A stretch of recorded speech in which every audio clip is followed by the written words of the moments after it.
Stream, stream, stream, stream. Stream if you like, stream if you dream. Stream if you can't, stream if you can. Stream if your name is Dan. Stream, stream, stream, stream. Stream if you want to, stream if you can. And that's the end of Sam. I do that to let you know I'm coming at this stream with gusto, with actual snot. I do need silence is leaden on the firm. Good to see you, son. Now, I will apologise later for no streaming yesterday. I've just got to manage myself a bit better to prevent the nearly losing of the stream that we had previously. It said 28 people, probably a load of noobs. And I went, stream, stream, stream, stream. And it went 18. I have to bear that in mind. No, fuck it. Fuck it. We do what we do. Now, I know that it is 8:30 in the UK, but because of the old clockage, but I can't put my stream an hour forward because I already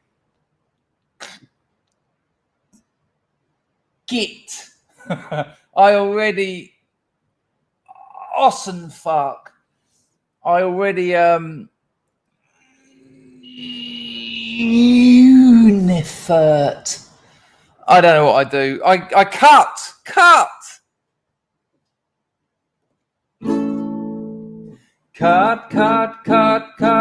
all you like, cut all you like, cut on your floor, cut on your bike, but cut. Yeah, I just want you to know that I've got to get some water. That I come at this stream with gusto. Because yesterday I was just too down. Oh, we've got a bottle collapse. We've got a bottle collapsing situation. Hello? All right there. I just had to take a day off. And you know what I've done? I watched Spectre, James Bond. That gets slated quite a lot, doesn't it, by the old film critique fraternity. I quite enjoyed Spectre. Then I watched... What did I watch after Spectre? Dune. Obviously, I went to the cinema to watch that. And you know what I'll say about Dune? I was going to do a review of all three films, but as soon as I finished them, I thought, hang on, far too much tittage. Oh, actually, fuck it. And then I watched one of my favourite movies of all time, Once Upon a Time in the West, which was just league. Sergio Leone, a Morricone soundtrack, Mandom Charles Bronson as the protagonist. I mean, how's anyone going to compete with that? Here's my review for Dune. Ready? It looks incredible. It looks, you know, I'm not a real fan of sci-fi movies. It looks incredible, but shit. It's so dull. The story is so... I don't need story. I don't need it. But if you're not going to have it, just don't have it. Don't... There are no spoilers, right? This is the Dune story. One house... And all the house names are similar, which is really annoying because you're like, hang on, is that Atreides or is that House of Hades? Is that Shikades or Chuckanides? One house says, go on, you can have all the spice. And they go, oh, wicked. And then they go, we lied. That's it. Oh, and there is, of course, the hero's journey where one bloke, is he the chosen one? Maybe. But you know he's the chosen one because if he's not, it's rubbish.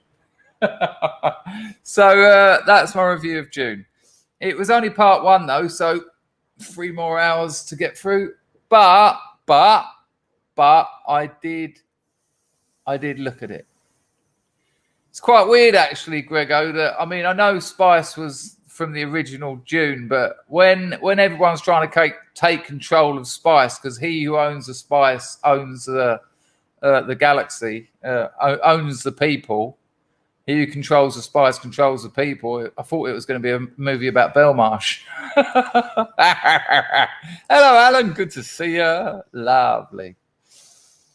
That's an interesting comment, actually, because Event Horizon done that quite nicely. There's something quite nice about science when, you know, Arthur C. Clarke's comment, I'll paraphrase it. Any suitably advanced technology is indistinguishable from magic. And there's something nice about science fiction when it reaches a point where it's tampering with God. I do quite like that. And it caught me out a bit in Event Horizon. There is that one about the girl whose dad was an astronaut, though, and he comes back to her through the library of heaven or something.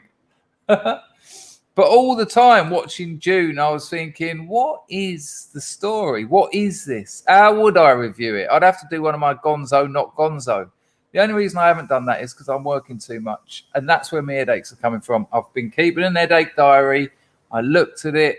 It's too much work, not enough sleep. So I'm going to have to do less work and sleep more. Bit of a shame, really, because there's so many things I want to do. I finally got that Substack out.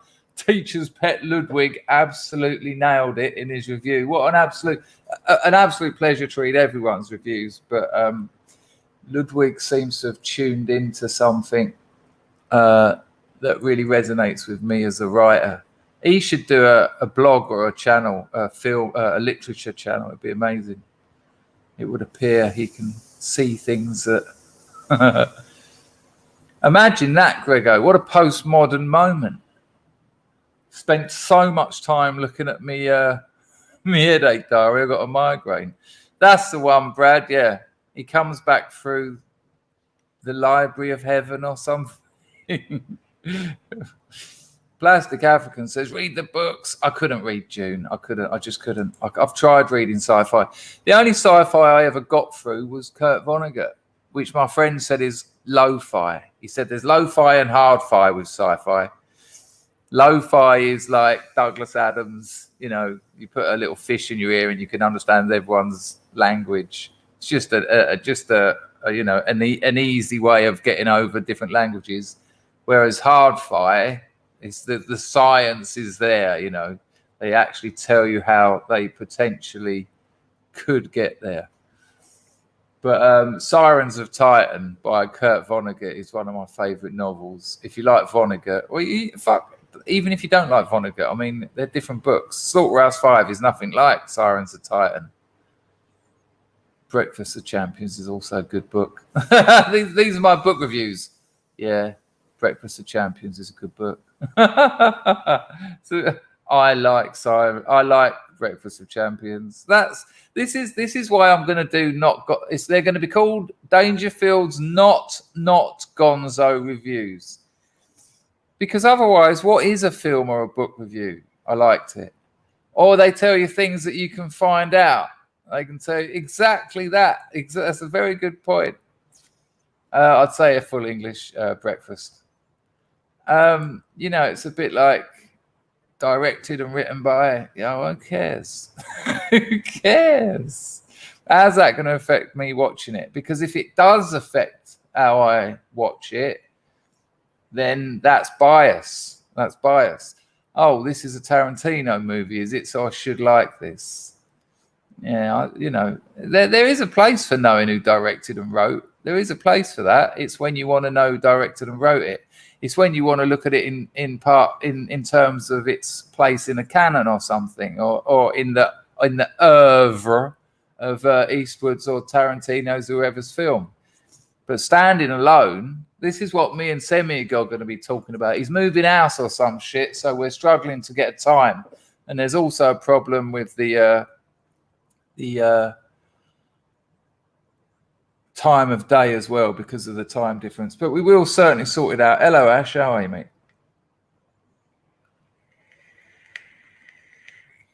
I'm not a fan of his face or his films. I think his films are awful. I think they're exactly what they are. Hello, Charlie. All right, Colt. Hello, Linda. I think Tarantino's films are what they are. They're postmodern in the very tedious, ironic sense. And I've gone through this before. You know, the problem with irony is it can't be. It can't be in any way serious.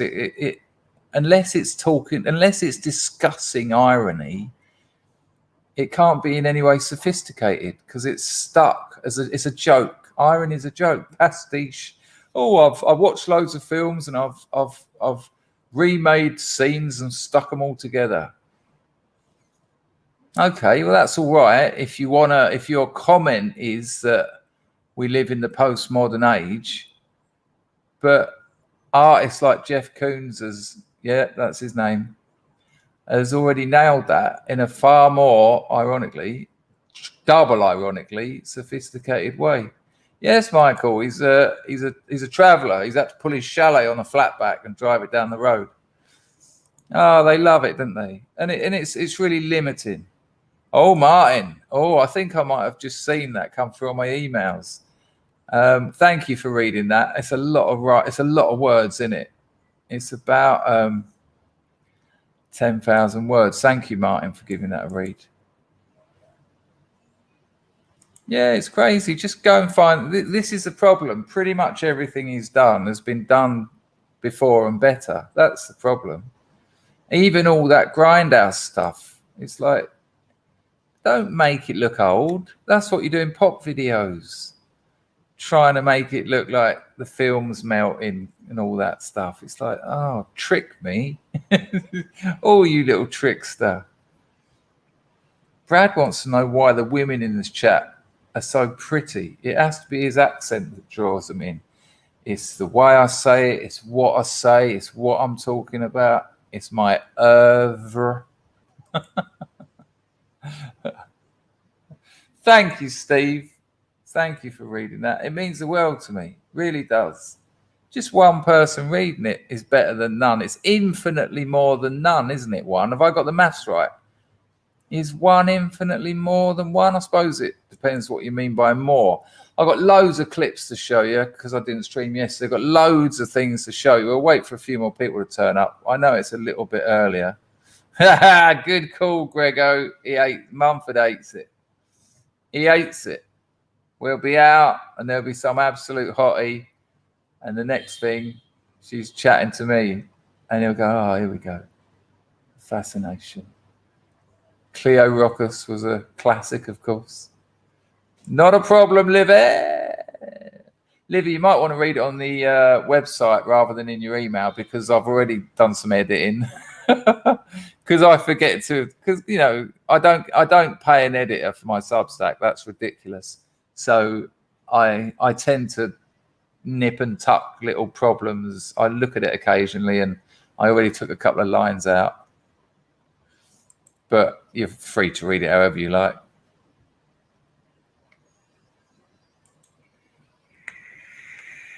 If postmodernism is a rejection of truth, good, and beauty, no wonder we're in trouble. I don't know if postmodernism is the rejection of those things. I mean, yes, postmodernism is really about technology. Read, if you're interested in it, there's a great book. I mean, it's heavy going, but Jean-Francois Lyotard. Yeah, I've given you that on a plate, people. It's called The Postmodern Condition. Fantastic book, but that's probably, I think, one of the best outlines of postmodernism. You know, there's kind of an end to meta-narratives. But, you know, postmodernism and post-structuralism is riddled with contradictions intentionally as well. You don't think postmodernism is a technological thing. Okay. Jean-Francois Lyotard reckons it is. Scarzy is taking the week off. Him and his brother rented a cottage in Norfolk. Fantastic. Absolutely fantastic. What a thing to do. Well, me and the missus are going on holiday. I can't take a week off, but I think we'll probably go away for 3 days. We're going to find a nice place to go and book into a hotel and spend 3 days sitting around the swimming pool and jumping in the swimming pool. I mean, it's starting to get a little bit hot again here. I mean, it's always hot, but you know, a swimming pool will be nice for a few days.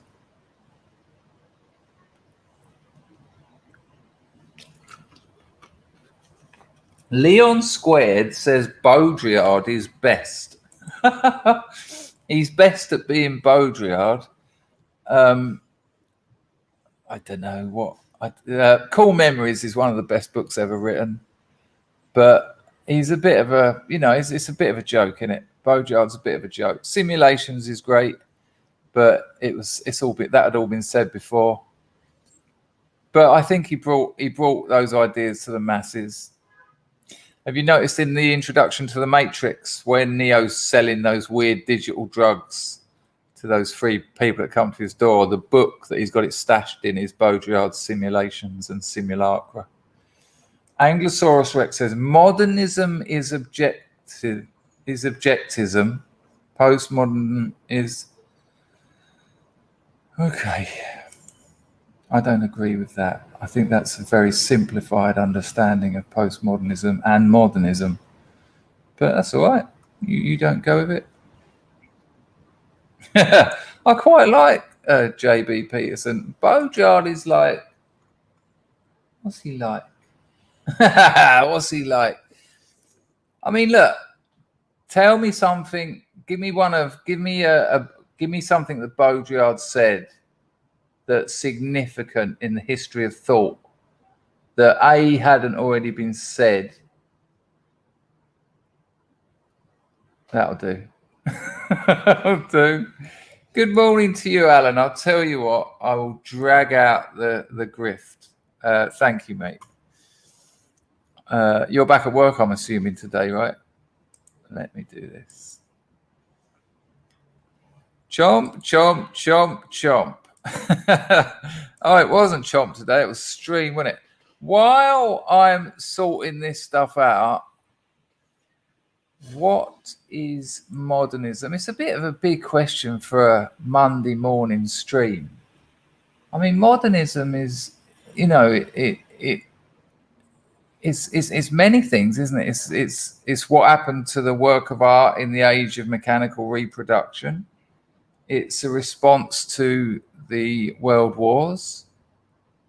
It's a response to photography, which I already said in a longer way, and printing and mass media.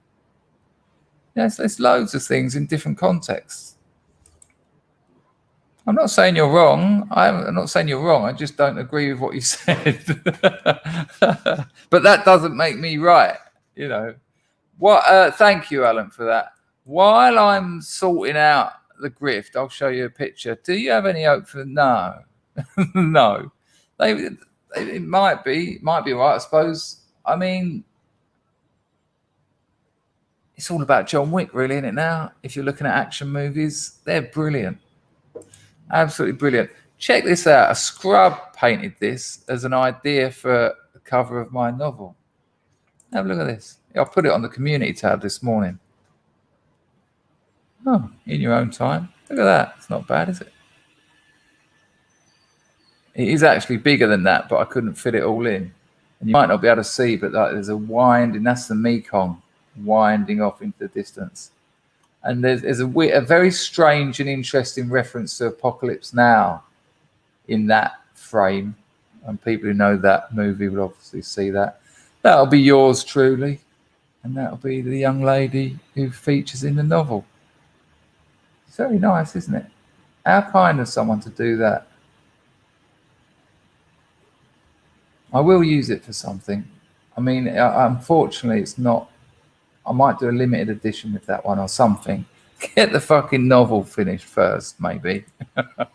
I'm spending so much time getting these Substacks done. But the Substacks do contribute to the novel because I'm building up an audience with them. So anyway, I've got so much to show you.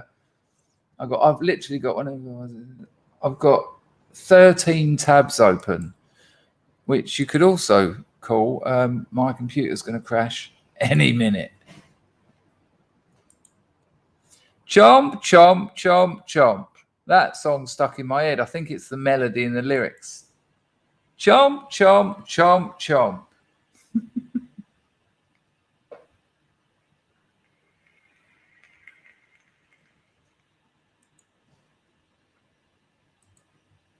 Oh, so I'm sure most of you are now dialed into Salty Cracker. I've done my best to get the scrubs on tour over there. He said, yeah, he was making me laugh so much the other day. Oh, hello. Hi, come back. There you go. I'm just putting a bit of colour in my cheeks. There you go. That's a bit better, isn't it? He said, oh, I don't know why it's so dull. Oh, maybe because I've got that funny, not funny, there's nothing funny. Mr. Natras. There you go. There you go. Did you hear me say it, or you respond? Did you see that and then set up the super chat? But yeah, it really is right there, and that's intentional as well by the artist. He done very well. Thank you very much, Mr. Natras. Yeah, yes, Mookie.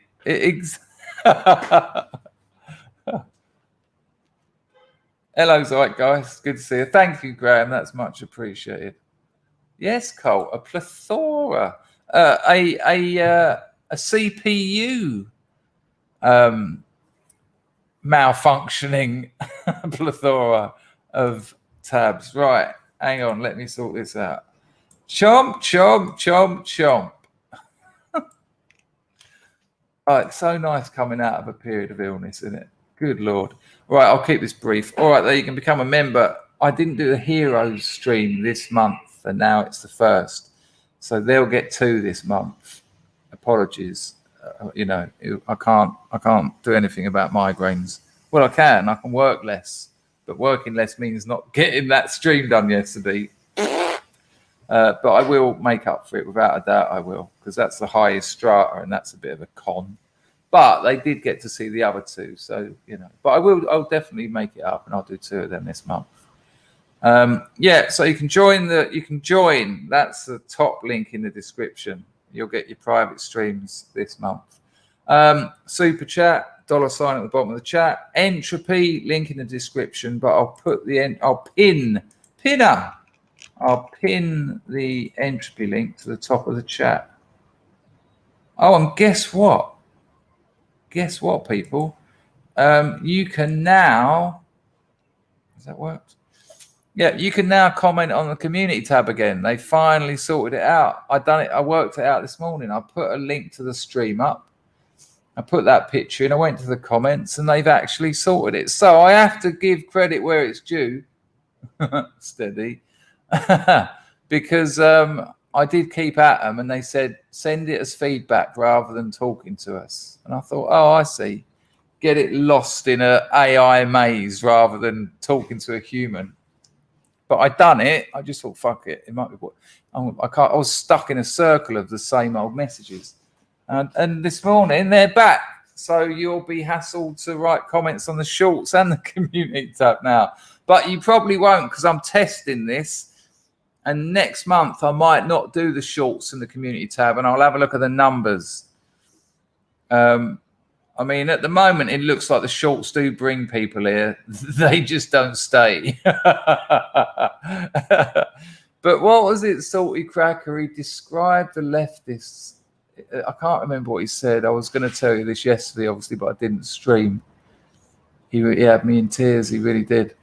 But he was talking about there's a rumor going around Rome and obviously now the world that Bo Jiden pooped himself when he was with the Pope. That's why they cut it. That's why they cut the live stream in. Yeah, he done a poo in his pants. This is the rumor.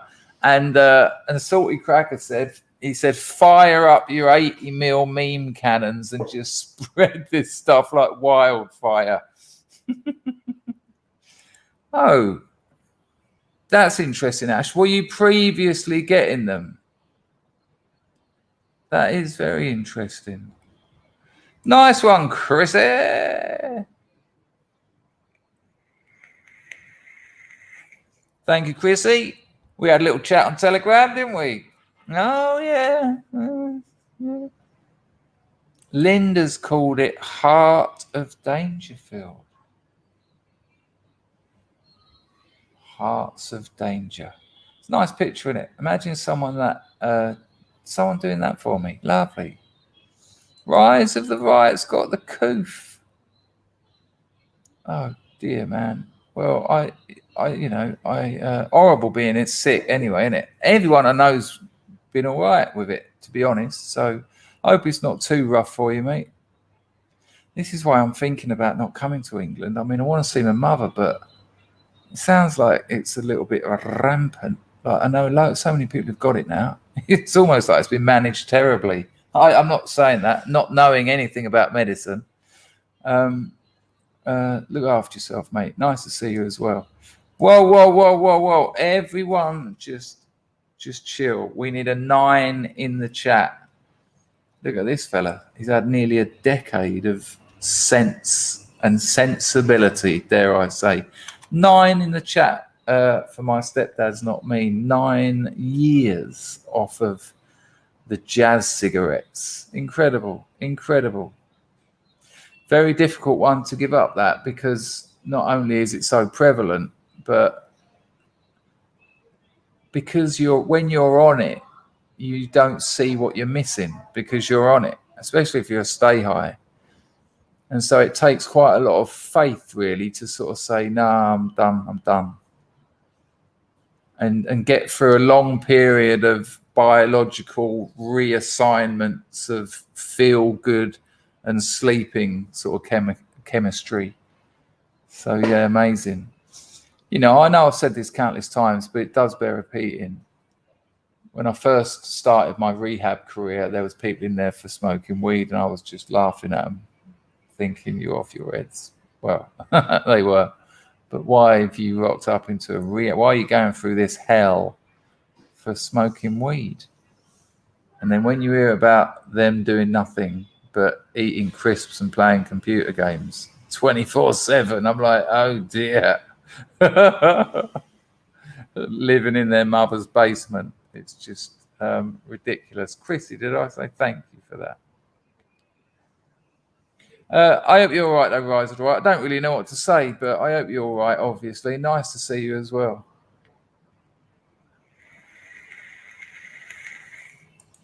It would appear to be the case.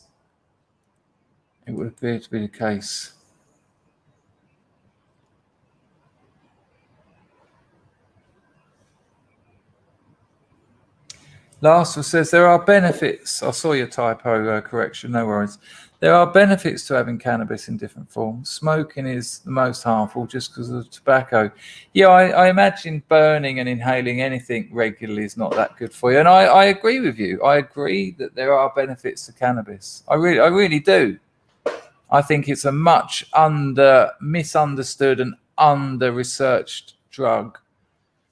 I can see myself as an old man having the occasional edible, without a doubt. And, I've got friends who are using CBD for all manner of things, literally like next to no THC. I've got friends who have got grow operations for CBD plants. They're not growing it to get high. They're growing it because it helps them out with this or that. One bloke I know could bear. It's all sort of. I can't remember the word. You know the one I mean. It's a bit like telling stories about my friends.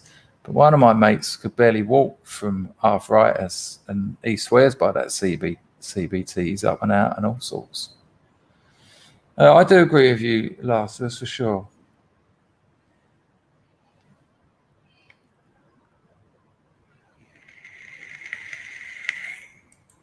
Chrissy says a papaya. I had a papaya this morning. You know what? I'm not going to read the rest because I might end up crossing over terms of service lines. Oh, you cheeky bugger. I saw your comments. I thought, am I going to ban bundles of fun? Look at him there. You're a stay high, ain't you, bundles of fun? I reckon you wake up and rip a B-load for breakfast. Not judging you. It's written all over your avatar. ST911. Hello, love. CBD is great. I was saying CBT, wasn't I? How strange. What's that? Cognitive behavioral therapy. That works all right as well. It's great. It genuinely helps. But the weed in England is awful garbage and causes psychosis. Well, I certainly think there's an issue. I think there's an issue with dabs. I think there's an issue with any of these refinements because, I was growing weed 30 years ago hydroponically. I've kept my eye in this. And flower, the female flower of the cannabis indica or cannabis sativa or combinations is such a complex thing, loaded with terpenes, THC, CBD. Whereas when you get your pure THC or when you get your dabs and that, they haven't got the complex terpenes. Some of them have, and the balance of CBD and THC, and I know why, because it's all kind of been done, illicitly. But I used to smoke a bifter when I had a headache, and it would just sort it out. And then when I grew some amnesia haze, fucking didn't. And I was like, what's happened here? Well, it's a hybrid that's been bred for high THC, and I've lost terpenes, I've lost CBD, I've lost the sort of the wholeness of the female flower of the plant. Yeah, it's all interesting. I'm sure there will be I think there will be developments in that area, but people are getting there slowly with it, aren't they?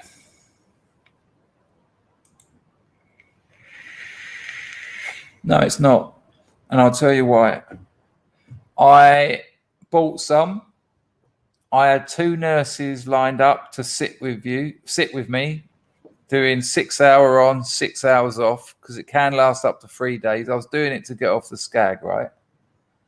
I'd bought the ibogaine hydrochloride and the tabernacle bark for afterwards. So you hit the hydrochloride first.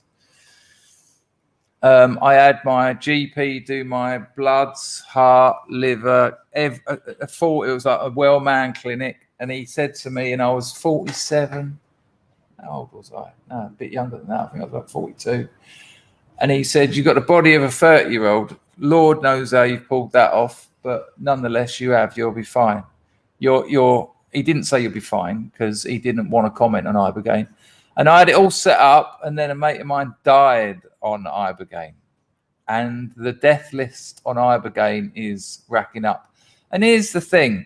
I don't believe that addiction is a disease. So how's ibogaine going to, addiction is a choice. And I just thought, am I actually going to risk my life to get off heroin? I know how to get off heroin. You stop taking it. You sit tight and you go through the pain.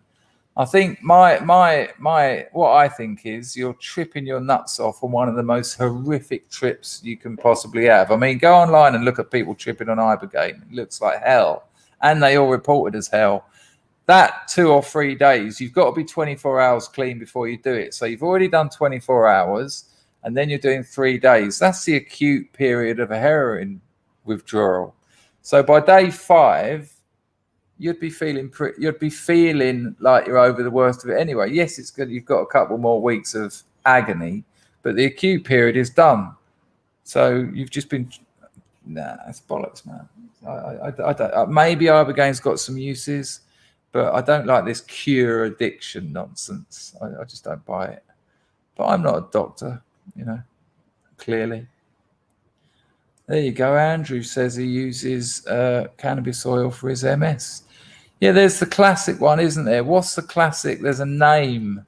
I can't remember his name. He got famous making oil, told everyone how to make oil. I think it was pre-internet. What's the geezer's name? And he said it was for MS, and people done really well out of it.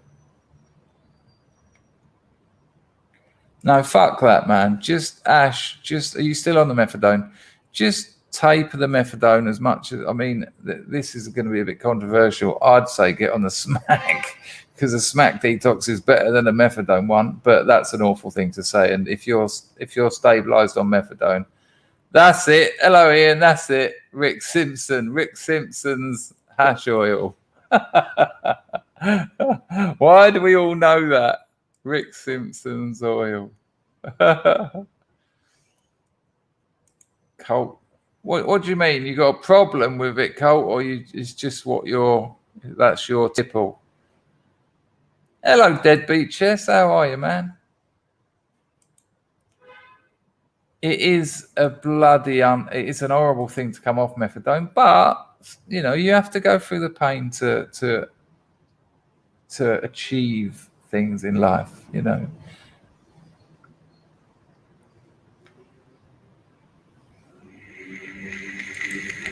You're all right, mate. Are you new around here?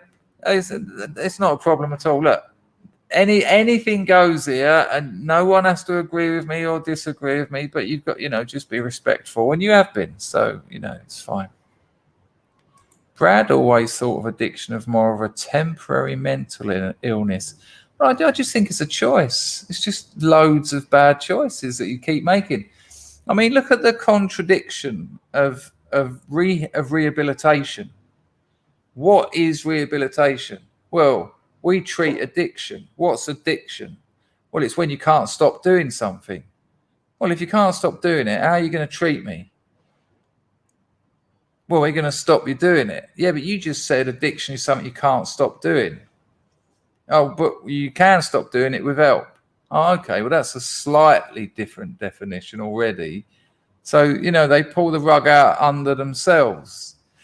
Now, do I think that rehabilitation is a bad thing? Most of them, yes. Yeah.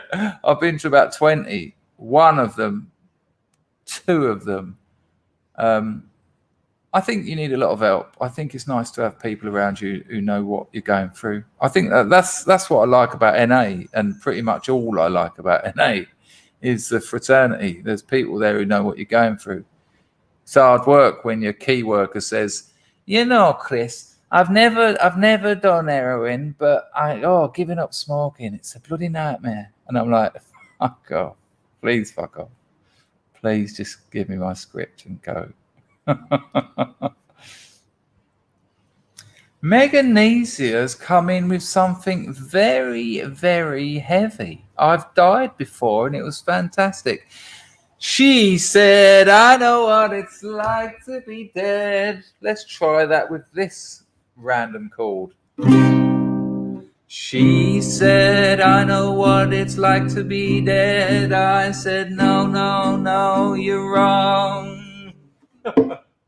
Meganesia said she's died and it was fantastic, and the finale will be welcome.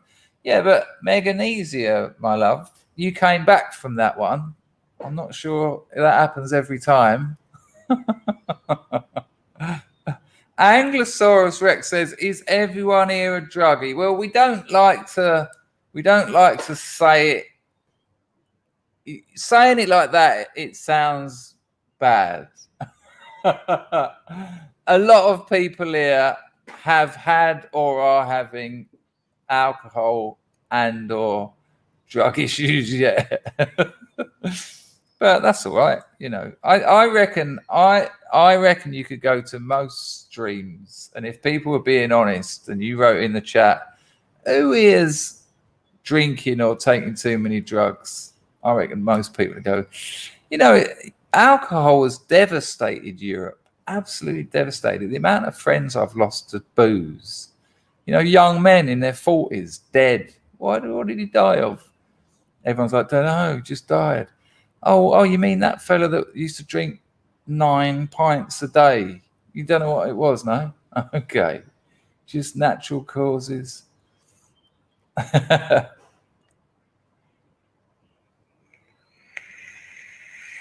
You can buy it, though. You can buy it. You don't even need to go to the dark web.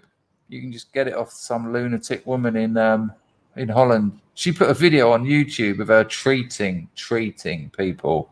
Fucking hell, they had to rush one of them to hospital. And I was thinking, hang on, you're putting that on on the internet as a good. This is how you're. It's not even a treatment center. It's just her house. I wonder if she's still about. I was, and what they do, yeah, what they do, it's a proper scam. They say when you buy it, they give you the instructions and they tell you how it all works, and they keep that private until you buy it. And when you actually buy it, the instructions are just eat a load of it until you're tripping, and then try not to take any opiates for the rest of your life. Good luck, don't die, please. You're like, fucking hell. It's not great.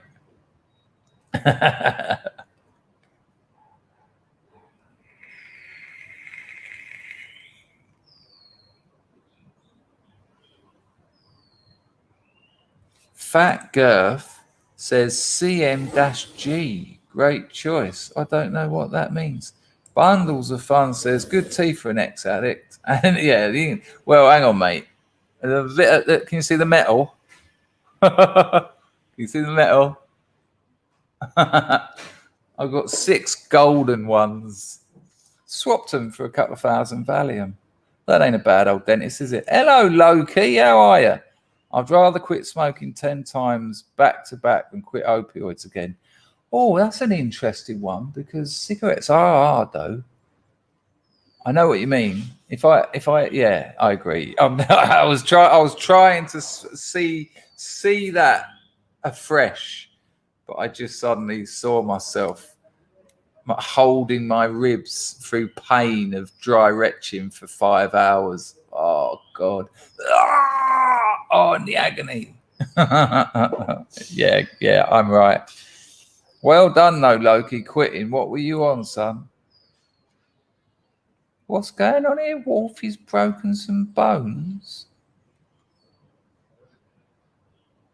Have you broken bones, Wolfie? Marzipan saying about boxer's fracture. That's a fair enough question to ask, Ash. It's a difficult one, though, isn't it? Right, let's move on to Chris is a stay high. Well, if that's what you want to do.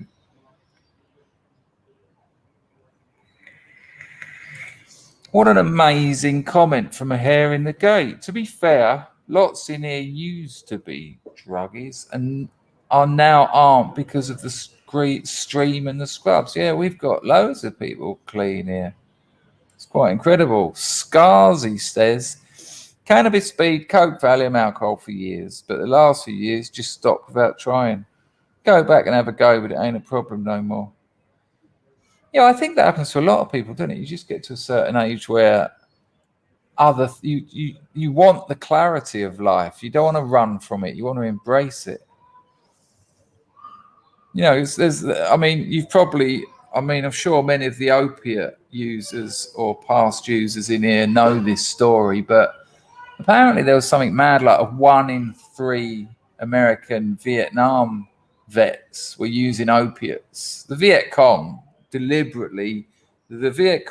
gave very high quality Burmese number 4 heroin to the prostitutes to get the American soldiers on the gear. And when they came back to America, they had a couple of rough nights, but they didn't get back on it. They weren't like, some of them did, but they weren't sort of going downtown to score. It's interesting. They didn't have the disease. There's no disease. That's bullshit. And that disease bullshit kept me fucked for years. Absolutely years. You made absolutely the right decision, love. As painful as I'm sure that was. No, absolutely. You do, Shane. That's because they have one next door every month. The Cambodians are great for pumping out kids. ST911. Sorry to hear that, but good, because I've been in relationships with girls who are codependents, without a doubt. They've also colluded with my using. I ordered 10 grams of Burmese number 4 off of the dark web, and it was late by loads. And in the meantime, because it was late, I was like, I'm going to be sick until this arrives. And I've got fucking business to run. I've got meetings to go to. And I just had one of those mad, fuck this, I'm sick of this shit. I'm going to rehab. So I went to a rehab and I spoke to my girlfriend and she went, oh, by the way, that product arrived. And that was my first day at rehab. I just went, throw it away. I said, I don't want to know about that. Throw it away. 10 grams of Burmese number 4. 2 days later, the rehab was just hell. And I just went, nah, fuck this. And I made my way back to London from Edinburgh. That weren't easy either, on no money. Scored, obviously, in Edinburgh. And when I got back home, I rung her up like on the train and I said, do us a favor, go and see so-and-so and grab me a few bags. And she went, I didn't throw that 10 grams away. I was like, wicked. Fucking. But, you know, the countless other stories like that where what you've got to remember, I told this story before, but in case people haven't heard it, because it's very powerful. I was in a treatment center once, and the woman said to me that you have a covert incestual relationship with your mother. And you don't want to hear those words in a group therapy room with loads of other junkies. And she said, this happens a lot with addicts. They end up living back at their families. She said it's usually men with their mothers, and the father has gone or died, whatever. And the mother uses the son as a replacement, not sexually, but just as a replacement, sort of male in the house kind of figure. And they said to me, you got to remember that your mother gets something out of your addiction. She feeds you, she clothes you, she puts a roof over your head. She's even bought you drugs, and she has. She's given me money, driven me to school for 2-3 o'clock in the morning. You know, not every day. Mum, can you score for me? I'm making a cup of tea. But, you know, in desperate times. And they said, I'm sure she screams and shouts at you and all that, but she gets you stuck on that sofa next to her watching antiques programs all day. There is something in it for her. Because when you've got clean before, what's the first thing you've done? I've said, moved out. And they're like, well, you know, exactly. And that is, quite a dark truth. I was over the moon. Can you imagine? I was telling her to go and get a couple of Street Joey's, nasty little gravy granules and brick dust. And she had 10 grams of Burmese number 4. I just thought, oh, sweet. And then I said to her, all right, go and get me in that case, go and get me a creme caramel from Coat. And put some music on. I'm coming home. You're all right, Tom. I'm going to have a little wee, and then we're going to have a look at some clips. We'll get away from all this talk. See you in a minute.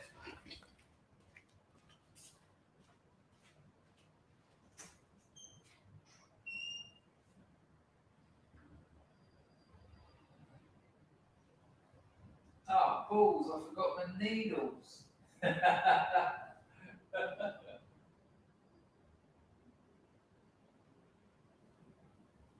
Chop, chop, chop, chop.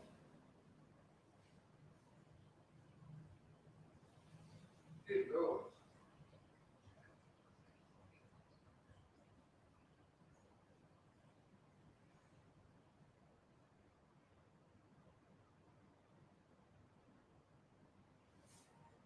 Chop, chop, chop, chop.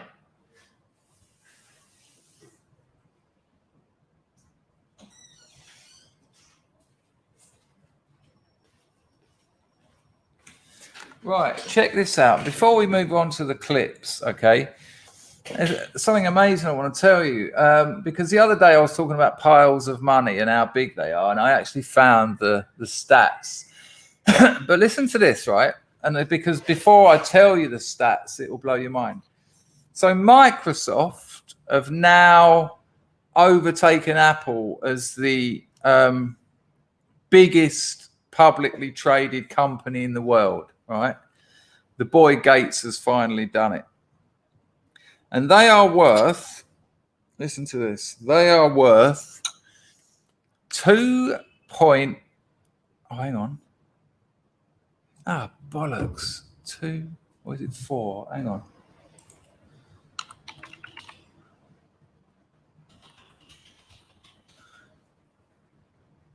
There's the article. Ah, balls. Oh, sorry, people. It is worth checking this out. History.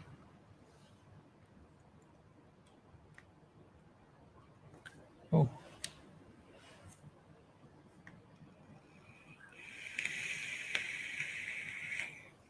Good Lord, the amount of bloody YouTube videos I watch is ridiculous.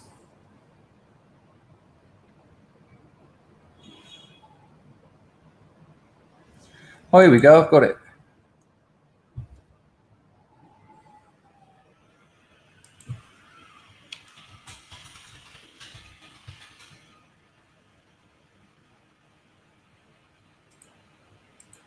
Right, there's a couple of things I want to tell you.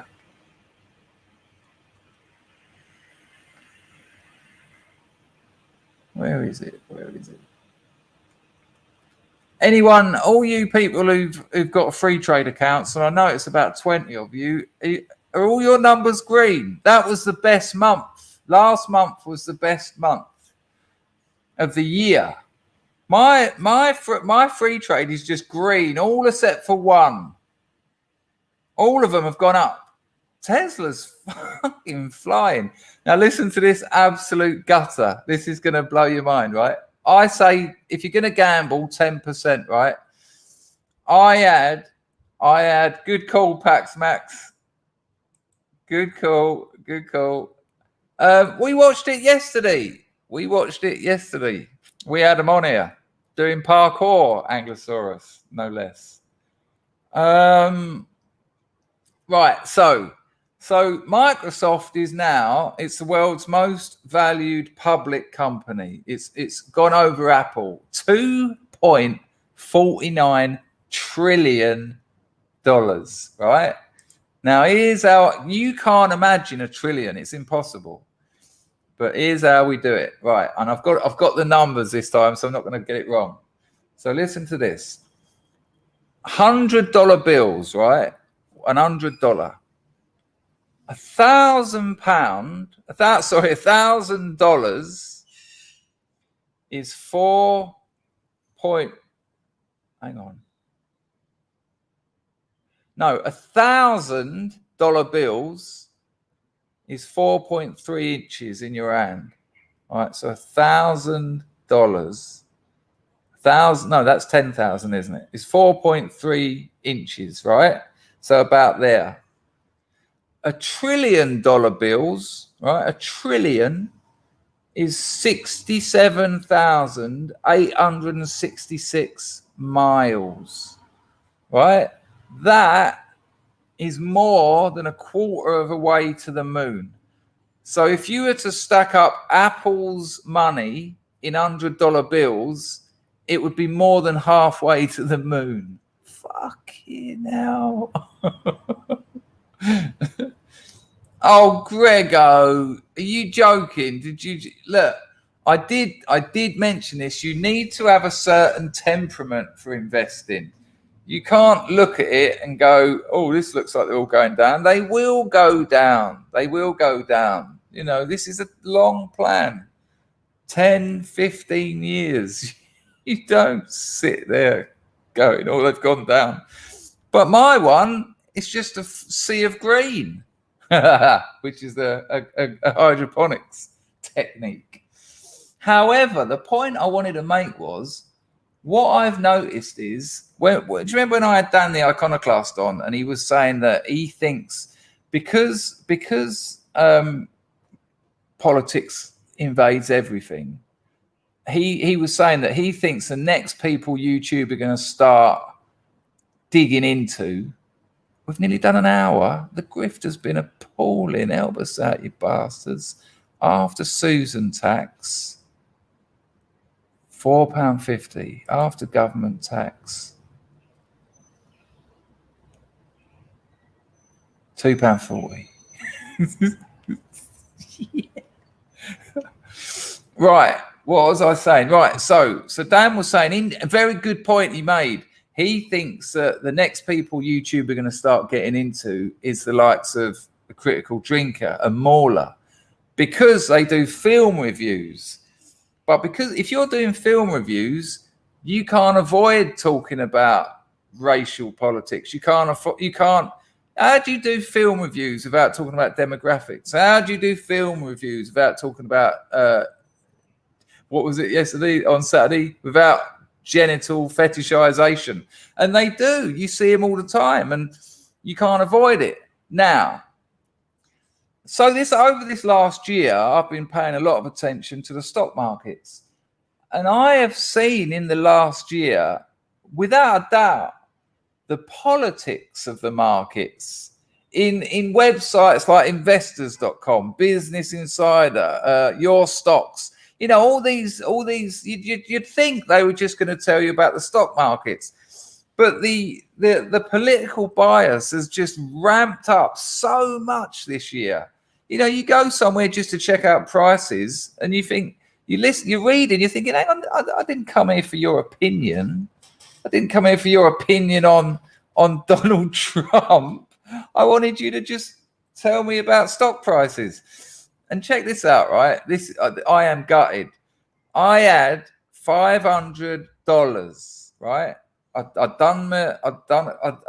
all my money that I had to spend was all allocated, and I thought, all right, this month you've got $500 to chop into your ISA. Sweet, nice to invest $500. And I went and had a look at. Thank you, Loki. How amazing is that? Scrub fees. Don't hold back. Just let them know. Damn right. Thank you, Loki. I've got something to show you, actually. You reckon I can't speak Cambodian? I proved it to myself. Watch this. This is your gift, Loki. I don't know if the fan might affect it. I'm going to try and play. I'm going to speak in Cambodian into Google Translate, and I'll play it into my microphone. Ready? Hang on. This could go really badly wrong.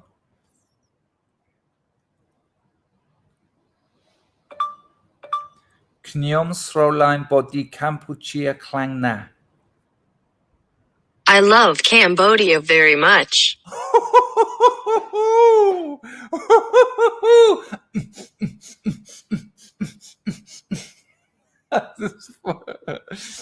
People who have been here a while remember there's a place in Phnom Penh called, I can't even remember what it's called now, Diamond Island.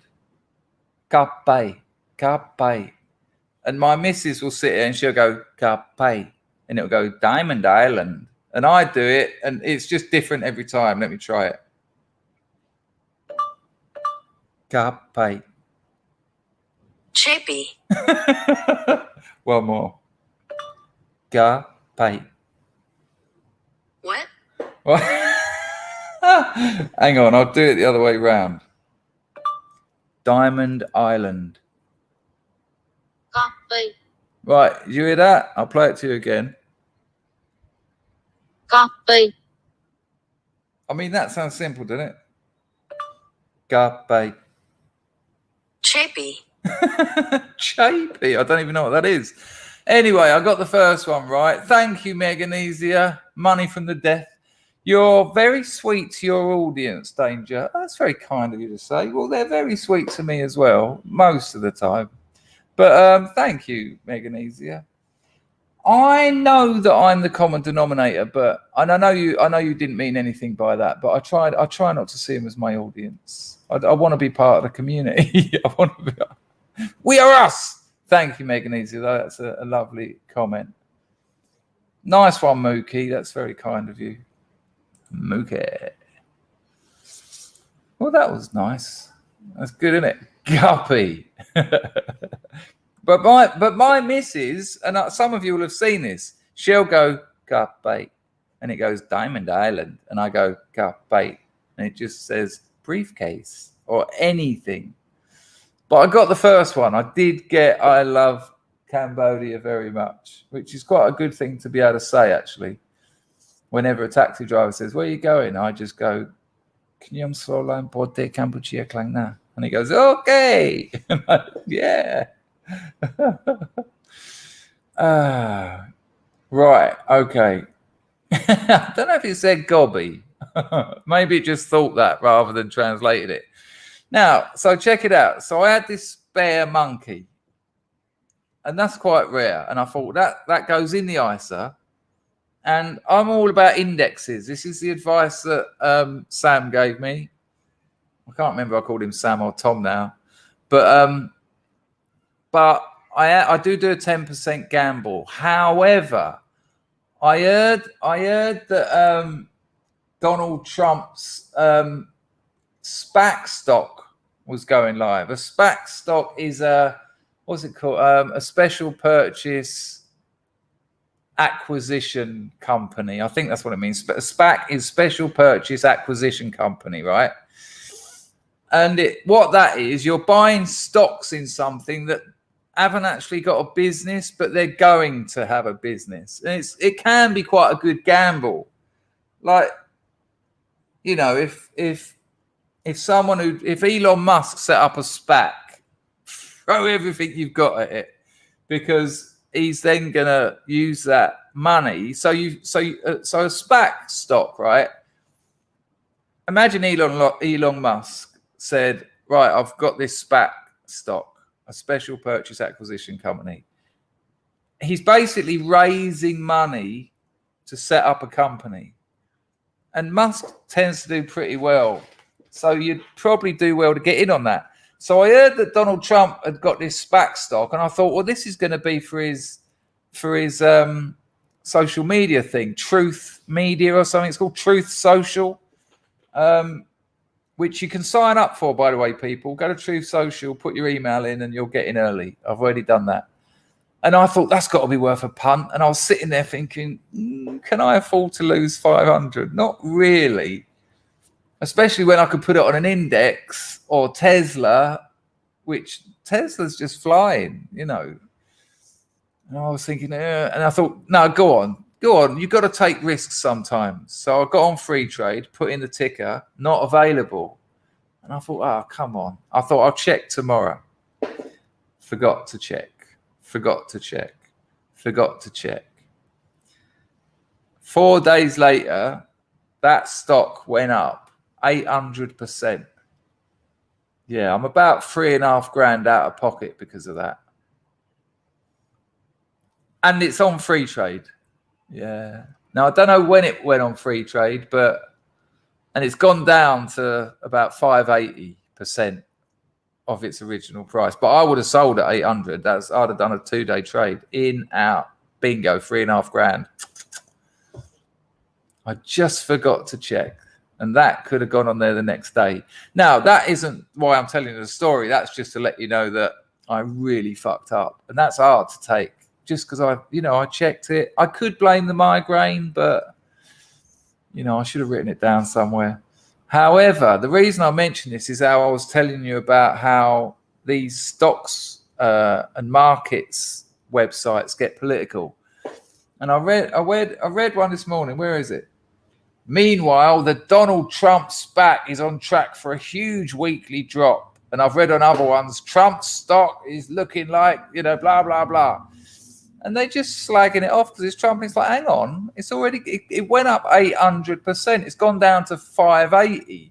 There's bound to be a correction after an initial rise of 800%. But get in and get out the next day on that. You're laughing. If you put $1,000 on that, you'd make $7,000 in a day, and then just sell immediately. However, and this is what I'm. Oh, look at that! Do you like the sun? Yeah, that'll be an headache in a minute. I'll keep my eyes out of it. I'm a bit jaundiced, aren't I?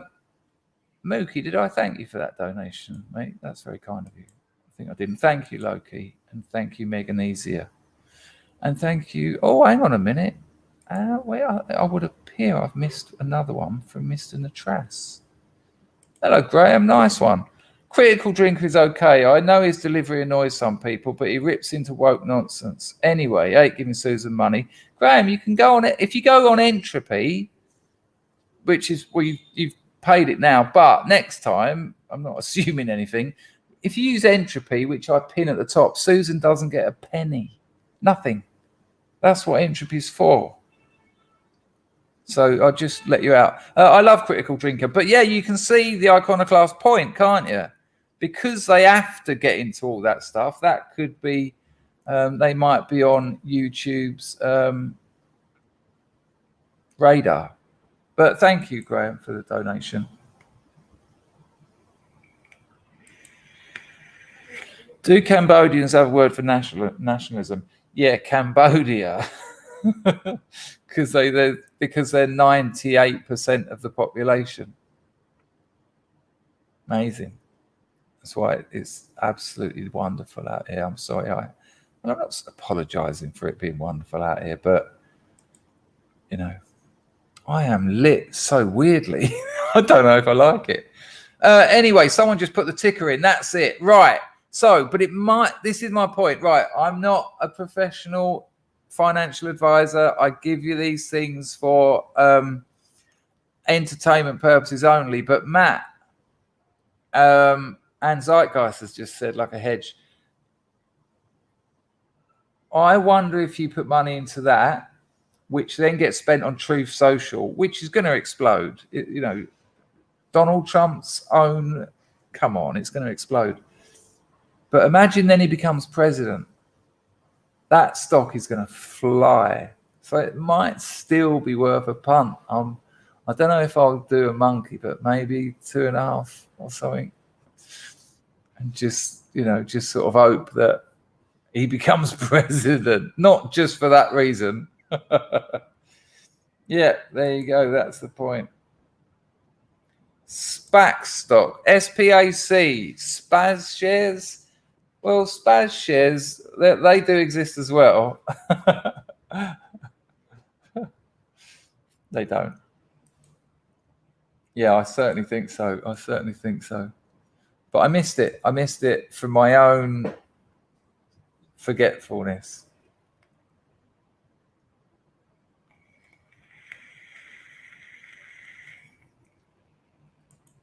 Yeah, nice one, Graham. And also, Entropy take about half as much tax as YouTube, which, you know, does add up. But I appreciate you donating anyway, Graham. You know, I do understand that. Yes, Willow, I think it might. But he also owns hotel chains, so it'll be passed on to the company. You know, so that will, if anything, that will probably put the price up. I don't know.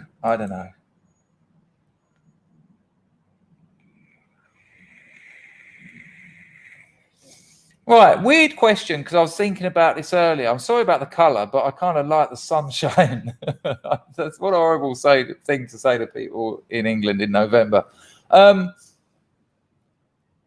want you to put a number in your chat. Exactly that, Colt. Exactly that. I want you to put a number in the chat of how many. It's getting a bit much now, to be honest with you. How many? Hang on, I've got to go to the Gazelles. Oh.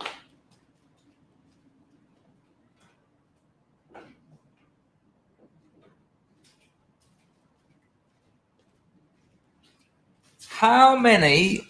Lovely. How many social justice warriors do you know? I mean, proper, you know, the sort of people who Orange Man bad, you know, Orange SPAC bad. That's what they're saying on the markets. How many do you actually know of? They don't need to be friends, but how many of these proper sort of go out with their LGBT flags, their allies to BLM and all that? How many do you actually know? Because I don't think there's a lot of these people out there. I mean, well, there you go. Loads of ones. I know about one. And now there's a reason I'm saying this, and it's a bit. Grego knows 15. You lie, Grego. You just put that in there. Ah, there you go. And they are and I do miss those autumns in England. I absolutely do. Oh God, that sounds awful. No, not no. I don't know. That might be a bit complicated. Not like no, that'll do. Anyway, here's my point. I'm going to show you a video. I imagine most of you have already seen this. I've got to find the clip. I've got so many clips. Right, this is a bit nasty, but hold tight before you throw something at the wall, because I've got something to say about it. This woman is a professor at Rutgers University. Now, half of you are just like, oh, I know this. Right. Listen to what she says, right? It's mind-blowing. It's mind-blowing. And this is on YouTube. They don't care. It's all good. No, nothing wrong with anything she says. Hello, today's. Right, so we won't listen to much of it because it's painful. Sorry, people, usual problems. But check this out. I'm sorry to start your week with this, but listen to what she says in about 10 seconds. Is either that you dominate or you are dominated. And isn't it sad that Remember, she's a professor at Rutgers University. She teaches people, predominantly white people. Listen. That is spiritually who they are, and that they can't imagine a sort of more expansive notion of the world. The thing I want to say to you is we got to take these motherfuckers out. But I know, but like, we can't say that, right?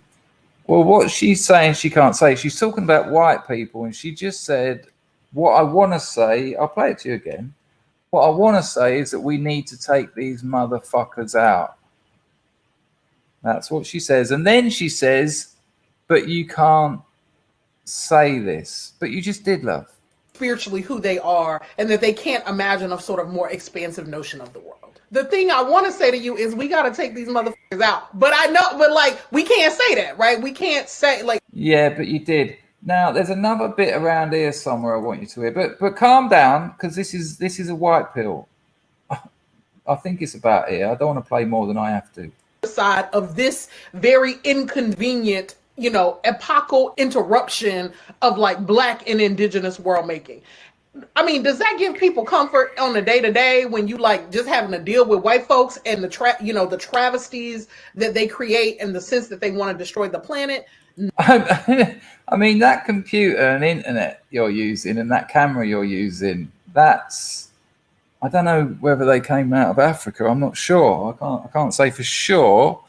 And also, if you had a look at the crime statistics when you're talking about the travesties that people create, I'm not going to make you sit for any more of that nonsense. However, here's my point. People who go to university, right? Barclays at university, Harry, TRUK, whatever his fucking channel's called, Truck Talks, he's at university. I interviewed loads of people who are at university on my Talking with Teens series. I think most of them are at university. They're not stupid. They're not idiots. This woman also says things that are just historically incorrect. If you want to see more of her historical incorrect breakdown, go to History Debunked, older Simon Webb's channel, which won't be there much longer. She just says things that are wrong, lies. She reckons Africans got to America before Europeans. It's like, are you sure? Are you sure?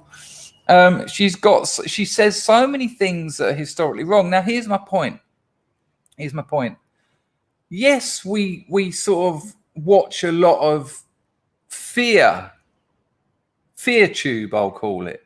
We watch a lot of fear tube where they're like, oh, they're turning all the kids into social justice warriors. Well, they're not actually. I spent 7 years in liberal arts education, and to be honest with you, politically active people, less than 5%, a lot less than 5%.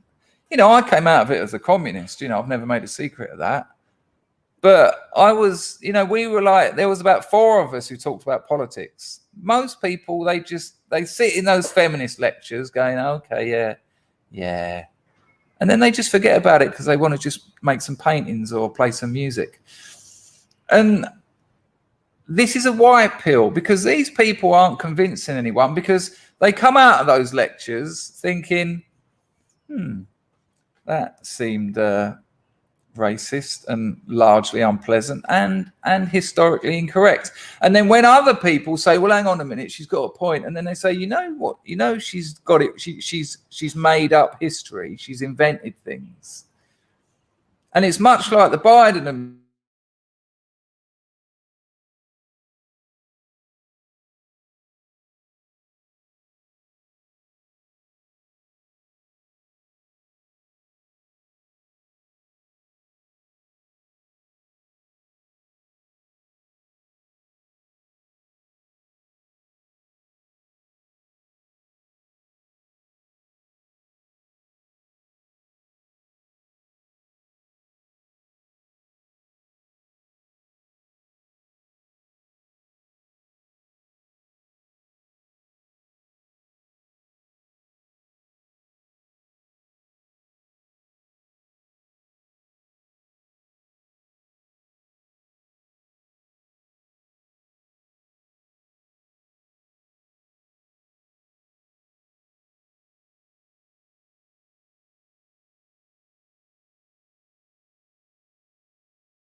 Hello.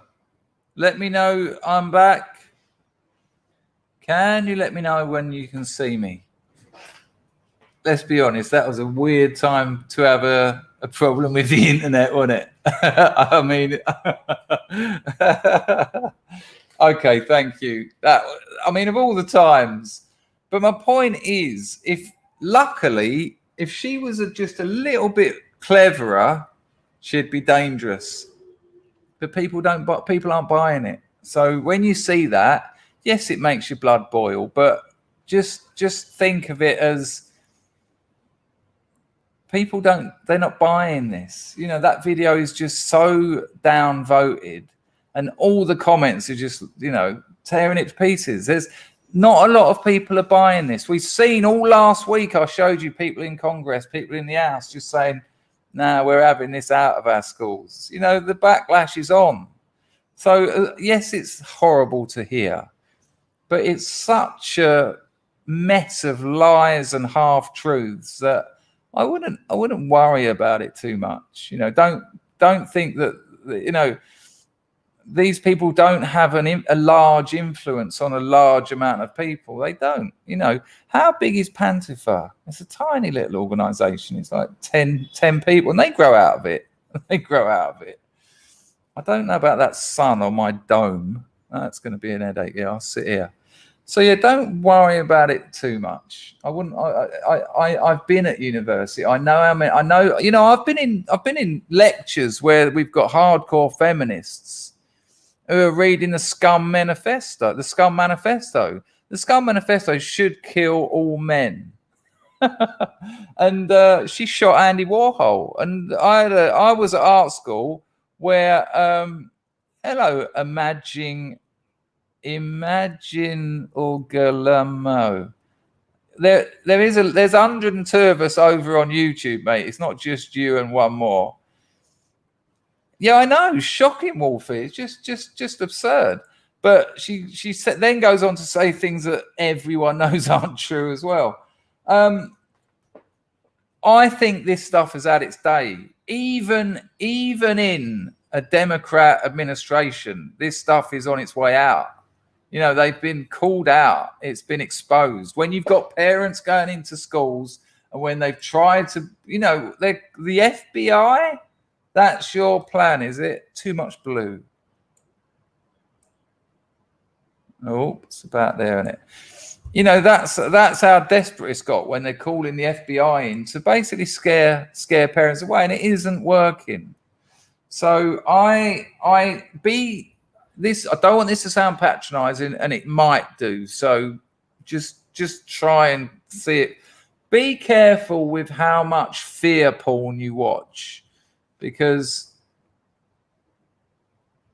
I think it's on its way out. I really do. I really think it's on its way out. A few years ago, this stuff was everywhere, and now it's like laughed at largely, and just sort of, you know, these people are seen as almost freaks, you know.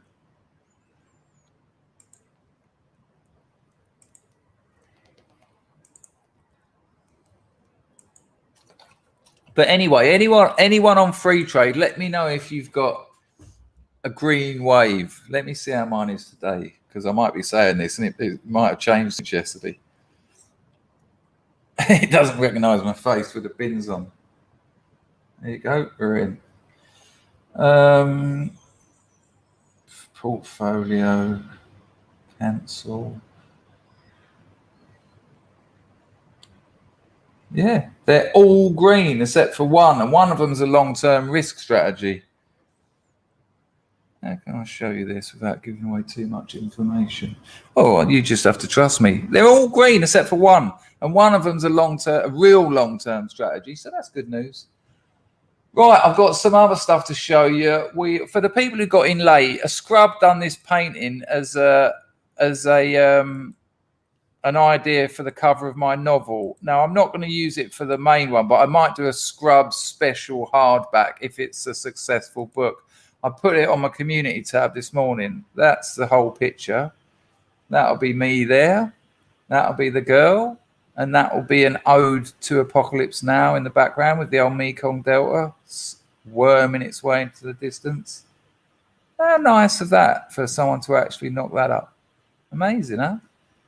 So I thought I'd show you that, people who got here late. Thank you to everyone who read my new Substack as well and left comments. The numbers have been fantastic. The reading numbers. It's an hard one to comment on, but Teacher's Pet Ludwig absolutely smashed it again. He should set up a channel where he's doing literature reviews, because fuck me, he knows what I was thinking. Sorry, people, I've got something on the glasses. And it's pissing me off. I think I can go back to the normal bins, actually. Oh, that's better. I can see you. Right, I've got loads of clips for you. Where are we? Hour and 20. Oh, Lord, I have to speed this up a bit. Let me just refresh over here. I haven't got any more rough stuff like that. I don't think that fear porn... I wanted to show you that to say, there's no need to overindulge in fear porn, because it just pisses you off, you know.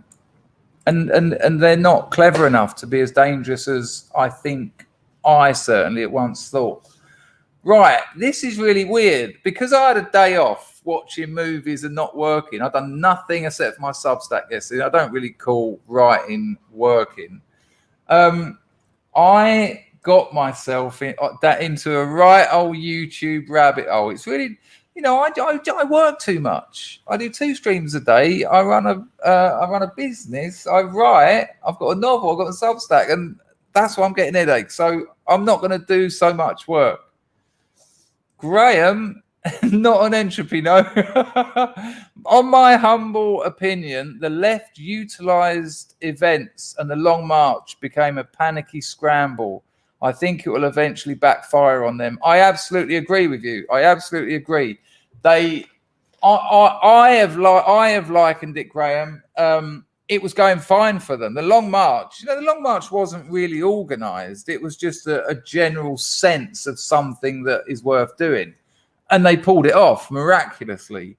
But the internet came out 20 years too early for them to actually express their communist tyranny in the way they would have liked. You know, if the internet had come out 5 years ago, it'd have been too late. But it came out just in time. And, you know, most historical kind of phenomena have within them the seeds of their own destruction. And I think that's what the internet was. It was a little bit of almost like natural selection in like a technological sense, where it just went, you know, where the sort of general dialectic of, in inverted commas, progress thought, well, hang on, if we've got this over here, we're going to need some kind of resistance. And you know, the mainstream media, which no one can really argue is anything other than the propaganda wing of the liberal Marxist legacy media, has lost its hold on the narrative. And I think they saw that happening. They saw that happening with Trump. They saw it happening with Brexit. And so the last 4 years has just been a massive overreach. The word you use, they became panicky. They became panicky in 2015. And look where we are now. Biden's not going to get through another year. No, not a chance is he going to get through another year. I'll be surprised if he gets through the week. So, yeah, I agree with you. I agree with you there, Graham. So I got into this really weird internet rabbit hole. I'll show you a little bit. Now, some of you may have seen, you know, these are quite popular videos, but first in the chat to tell me what it is gets 10 points. I watched about 4 hours of this stuff. Check it. Normally, I don't apply the silicone prior to the foam because I don't think it's necessary, but it can help the foam stick better. He's on fire, Wolfie, though. I felt that it would be necessary Grego's been on fire recently. I let the foam cure overnight prior to the next step. Yes, like John, we'll talk about that in a minute, mate. I went around with a razor scraper and carved the foam. I did a portion of this back in 2018 and completed the rest a few days back. In doing so, I mainly wanted to manipulate the shape of the foam to allow for proper... Well, hang on. We'll go there. Thank you, Anglosaurus. Well, this is the rumor. Yes, the rumor is that Biden shit himself. And Visionary Companion, that's a great, you know, because if she does get that job, I mean, come on, the laughing banshee is not going to do much better. 42, Salty Cracker said that the rumor is in Rome that he pooped himself. That's why they cut the live stream with no explanation. And Salty Cracker said, fire up your 80mm meme cannons and just keep talking about this. It makes sense. Now Frenchie's nailed it, but Ludwig is... That's how I got to this, Ludwig. I got to this. This is Serpa. Yes. Well done, Andrew. But Ludwig, I won't embarrass you in front of everyone, but another incredible review. So impressed. But I'll leave it there now because you can probably read my comment. But thank you for reading and leaving another incredible comment. But I got to this through Ants Canada. Now, we've looked at Ants Canada on this channel before, but you want to... Right, so I'll move it on a bit and you'll get a bit more of an idea what's going on. Because I wasn't sure how tall I'd be able to make the waterfall with the stones I had. And look, I'm not saying this is anything amazing, but I did spend a few hours watching it. I used to paint Citadel miniatures and make these little sort of, what did we used to call them? I can't remember. Tableaus or something. But this bloke, basically, they're called terrariums. And they make these sort of, they're almost like bonsai-esque Zen gardens in bottles. The live stream was cancelled before he got there, maybe because he shit himself. Check it. I reserved off the John. That's it, Grego. We used to call them dioramas. Some of the others could. I imagine you used to paint the old Citadel miniatures. Well, they're not, Honey Monster. They appear to be, but they're not. They don't actually. Hello, Lumi. They don't actually. You know, they're not. They use electric motors and things. They're not actual biospheres. But I'll show you it a bit nearer towards the end because it's. This one's got a waterfall and a pond. Look at it, look. Fucking hell. In the corner of the animal room. Had I finished it when I initially started, though, I don't think it would have turned out this well. In a large container like this, you may think I should have added a lot of elements. Pond. That's what I would have done originally, but once I got to work the other day, I knew this design would be more dramatic if I kept everything simple. Isn't that incredible? That's why I chose not to add any plants. But he also does some. There'll be some in the... hello, Brian. Well, they now start at 8:30 because obviously the clocks went back, so you might be able to catch a few more. Nice one on the donation, and glad you got here live. Lovely, and thanks for the donation. But look, he also makes smaller ones, and here's how I got to it, because Ants Canada got involved with Serpa. I've been watching Ants Canada for years, and he thought, well, hang on, why don't I get busy with Serpa? And I'll just take you to the end and show you his one. Tiny bits of it, Ants Canada, he's got about 20 different ant farms in his piece house. by piece, back to their nest to nourish the colony. My ant-loving heart was so full. I had decided that Olympus come on, go was big. going down in Antiverse history as one of Look my at favorite that. ant colonies. Look at that. He has all different ants. We've looked at Ants Canada on this channel before. But when I saw this one, look, it's got a little castle in it. It's got this sort of tree thing. It's got the sphagnum moss. And of course, I was then linked to this Serpa fellow, who I've now lost the links to. But he makes some really tiny ones. Other than moss to the background, Like this and one's I quite didn't cool. plant the water feature. This one's quite good. Yo, what's up, Serpa Squad? Tanner My computer's going so slowly because I've got so many things here, and I'm open. back with something a little different. I've had this closed container sitting around for about I mean, look how small it is. What's that, about 10 inches high? And I'll skip to the end so you can see it. I'll have a little look at it. Check it out. Look, it's got a millipede in it.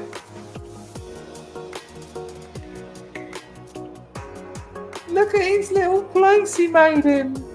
Look at his little paradise garden in a bottle. Isn't that something? Look.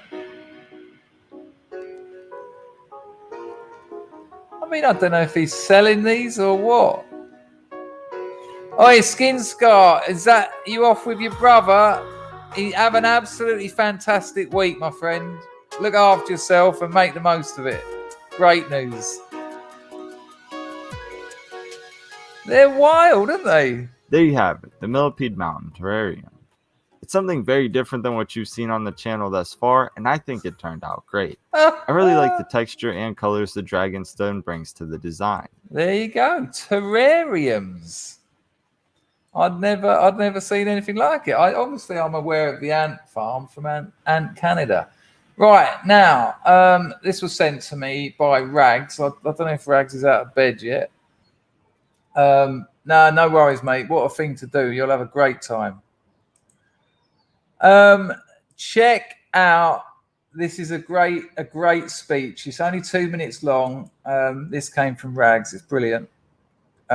This is people in the European Parliament protesting the EU Green Pass. It's a very good speech, and she quotes Ronnie Reagan, which will always keep me happy. Check it. Let me know audio's okay. Someone, please. 2 minutes. Whenever a government claims to have the people's interest at heart, you need to think again. In the entire history of mankind, there has never been a political elite sincerely concerned about the well-being of regular people. That's quite a comment, isn't it? Listen to that again. And when she said it, I thought about it, and I'm having to go back to Socrates, literally having to go back to Socrates and the Greek city-state. It's quite something. In the entire history of mankind, there has never been a political elite sincerely concerned about the well-being of regular people. What makes any of us think that it is different now? If the age of enlightenment has brought forth anything, then certainly this. Never take anything any government tells you at face value. Always question everything any government does or does not do. Always look for ulterior motives and always ask cui bono, who benefits. Whenever a political elite pushes an agenda this hard and resort to extortion and manipulation to get their way, you can almost always be sure your benefit is definitely not what they had at heart. Amazing. Let's be clear about one thing. No one grants me freedom, for I am a free person. We are here for you, and we will fight for you. I know many of you are struggling all across Europe, and many of you working for the European institutions are struggling right now. But look, as a former US president said, freedom, liberty is one generation away from extinction. We live that type of time right now. And it's our duty and our call to fight for liberty. Thank you.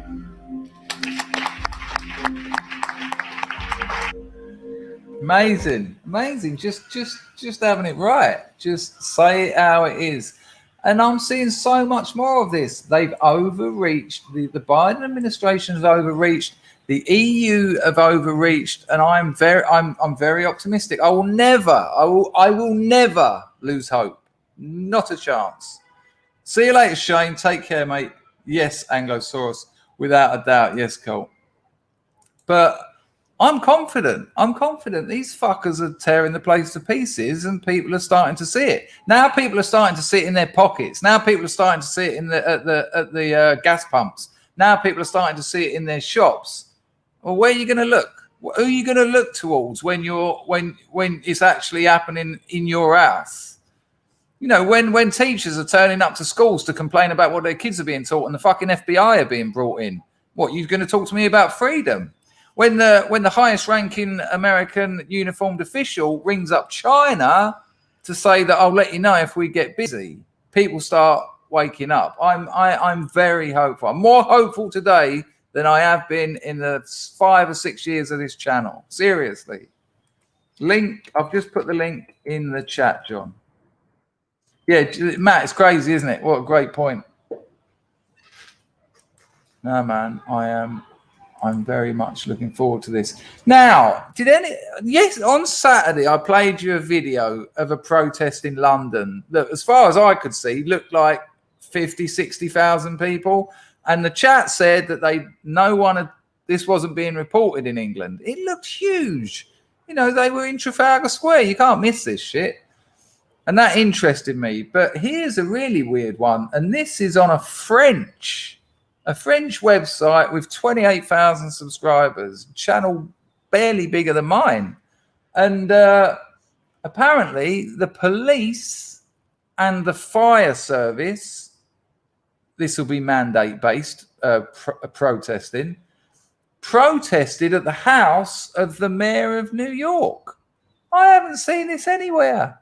I haven't seen anyone reporting on this. And this is the old bill, the gathers, the fuzz, the filth, the police, call them what you want, and the fire service turning up at the mayor of New York's house.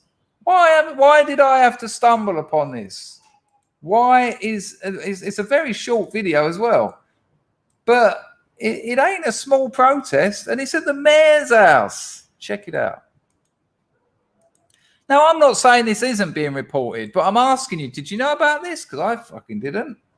It's absurd. Look how many of them.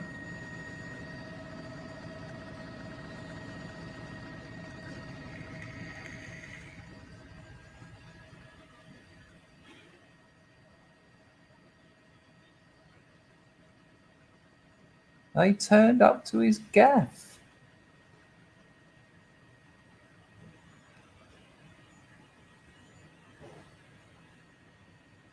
Look, still going down here. I mean, Peter's out a bit there, but up here, look. And don't forget, they're all coppers and fire. This isn't a general rally. These are police and fire people who don't agree with mandates. Incredible, huh? Absolutely incredible. And did you see the numbers? That old Laurie Lightfoot's numbers don't look good at all. Check this out. Hang on a minute. Oh, I don't know if this is the one with the numbers. It might be the ones with the numbers. I can't remember, sorry, but if it isn't, I'll find that one. Check this out. So if you don't know, Lori Lightfoot, she's great. Hello. She's mandating Chicago police and all other emergency services, whatever you want to call them. You have to have a little dance down Jibber Jabber Street or you lose your job. And apparently about a third of them still haven't. But that doesn't sound like a lot at first. But I think it turns out to be about 4,600 old bill that aren't going to be working in Chicago. 50 shootings a weekend. Have a look. I don't know if this is the one with the numbers, but it's worth a watch. Chicago police officers facing the fallout today from their decision not to comply with the mayor's requirement that by Friday midnight they had to report their vaccination status. Today, police brass hauling in those defiant officers, giving them one more chance to comply. Some officers. So if you don't know, they've kept moving it. At midnight tonight or you're all fired.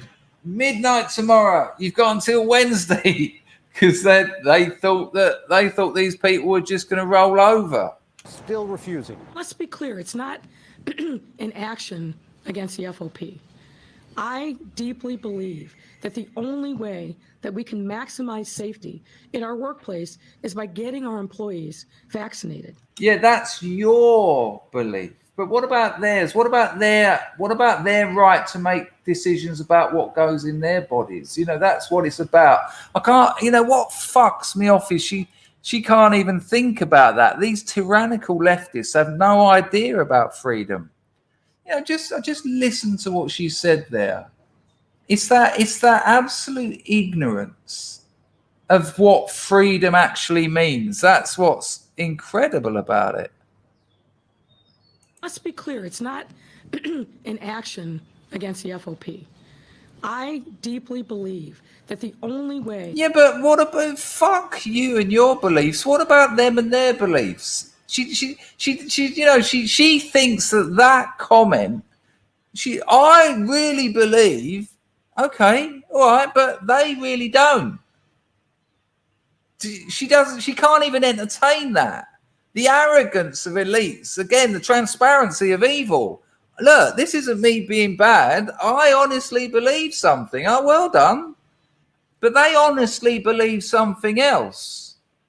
And that's the ability to express those beliefs is called freedom. And you're trying to trample on it. That we can maximize safety in our workplace is by getting our employees vaccinated. The city saying 79% of employees have reported their vaccine. There are the numbers. Look at that. Look at the bottom line. 4,500. How are you going to discipline that lot? What are you going to do? Lock them up? What are you going to send the police to get them? Well, there you go, Grego. I mean, it's been my body, my choice until it is my body, my choice. And then, no, your body, our choice. I mean, look, the problem with the solution with the left is there's never any consistency. How comes left-wing politics are communist, socialist? Marx used them interchangeably. There's no reason why we shouldn't. How comes they're the same people who want to teach kids dressed in drag? How comes they're the same people that want critical race theory? What has a socialist economic system got to do with teaching kids in drag? What's the link?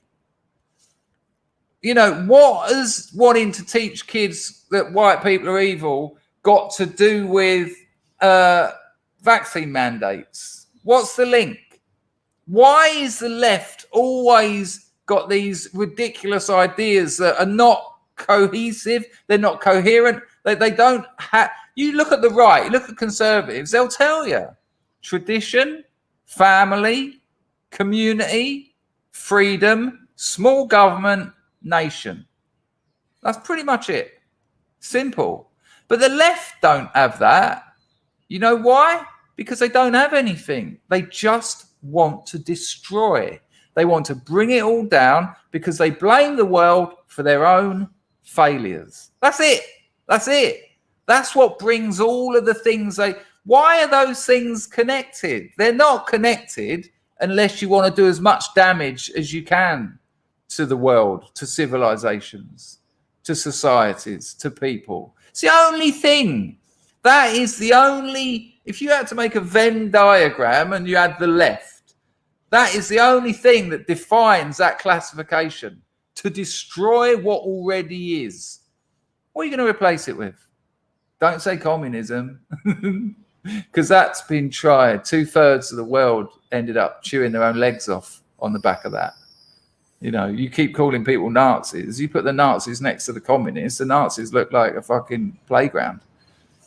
You know, that 5 million, 6 million, 7 million. You can, as far as I'm concerned, you can say 20 million, because when we look at the communists, it's like 300 million. Yeah. So anyway, let's look at these numbers. How are you going to discipline those 4,500 of your own police? Fuck it now. Vaccination status, but of the more than 12,000 police employees, only 8,227 reported their vaccination status, which is just 64%, the lowest of any department. Yeah, loads of support for them. Now facing possible disciplinary action if they continue to defy orders. Right, and what are you going to do? What are you going to do? Fire them? I mean, you've already defunded them. You already moved money from them to BLM. Have BLM actually given out any reports of where all that money went? Have they actually started showing us where that, what was it, 9 billion or something, what they've actually done for black communities? Is any of that, are they being able to account what they've done with all that money? No? Oh, that's how interesting. What are they going to do? Sack them? Because Chicago could really do with 4,500 less police. Madness. It was only last year that they were calling to defund them. Now they want them to fucking dance. Yeah. Funny how that ain't happening. Right. What have I got for you? Right. This is really interesting. So someone sent me this. I haven't watched all of it, but what interested me about it was, although the video is called "Why People Willingly Give Up Their Freedoms," and it's what's his name? Aubrey Marcus, who's a little bit, I don't always agree with him, but he's interviewing a bloke called Matthias Desmet. He's a professor at Ghent University. I had a great time in Ghent. If you haven't seen the video, it's called something about the love of the young heart, when I went on a cycling holiday to Belgium and fell in love with this woman. Oh God, it's lovely. Anyway, when he sent me the video, what was amazing was the thumbnail said something like, "Are they hypnotizing us?" And do you remember on Saturday I said to you, this is like, and I talked about Adam Curtis's Bitter Lake and this idea that where there's so much information, it's almost hypnotic, and so that people, you're like, and I likened it to how they treat kids with so-called ADHD with speed, with Ritalin, and they give them so much. The kids are already, hyperactive, like most young boys are, weirdly, especially when you put them in a little room and say, "No, read that book for 3 hours and do 1,000 algebra sums." Then they give them more stimulation through drugs, and what happens is the children shut down because the brain can't handle it, and then they're like, and the parents are like, "Oh, he's so well behaved now." Hello, you can. Right. So when I saw this thumbnail that someone sent me, "Are we being hypnotized?" I've had a little look through this, but I've got it on one particular bit, which is just, this isn't about the hypnosis bit, but this is really interesting, and it shows you the level of stupidity that this whole thing, and I don't need to say what I'm talking about. I'm not going to risk it. You know what I'm talking about. When I say this thing that's been so badly managed, you know what I'm talking about. And I was gobsmacked when I heard this, because I just thought, hang on, what fucking clowns are running this fucking place? Listen to what he says. It's very interesting. I need to point out that this fella he's got a bachelor's in psychology, in clinical psychology. And he's got a master's degree in statistics. So he knows what he's talking about. Mike Collins is on the firm. Mike is on the firm. He's on the firm. Hello, Mike. I don't know what strata you joined. I've still got to do the heroes ones for last month. That'll probably be this week. Girlfriend's coming over. I might do it Monday or Tuesday. Monday's the day. I don't know if I'll get it done this week. But whatever other strata you joined, you'll be notified at some point about the private streams, and we try and get loads of people on the screen. It's good laugh. Nice one, Mike. Right, so check this out. I was gobsmacked. I mean, it's amazing when you can still be surprised at the incompetence of these people. But you know, it's a little bit dry. But once you tune into it, you'll see what I'm getting at.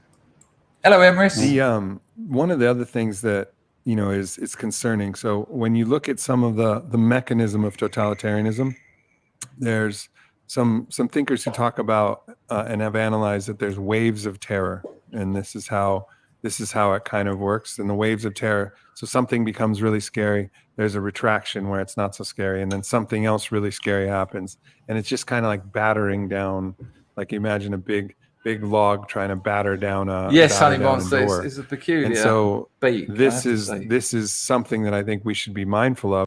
I don't want to. It's not him I'm after. It's his mate and leader who can say. Right, listen.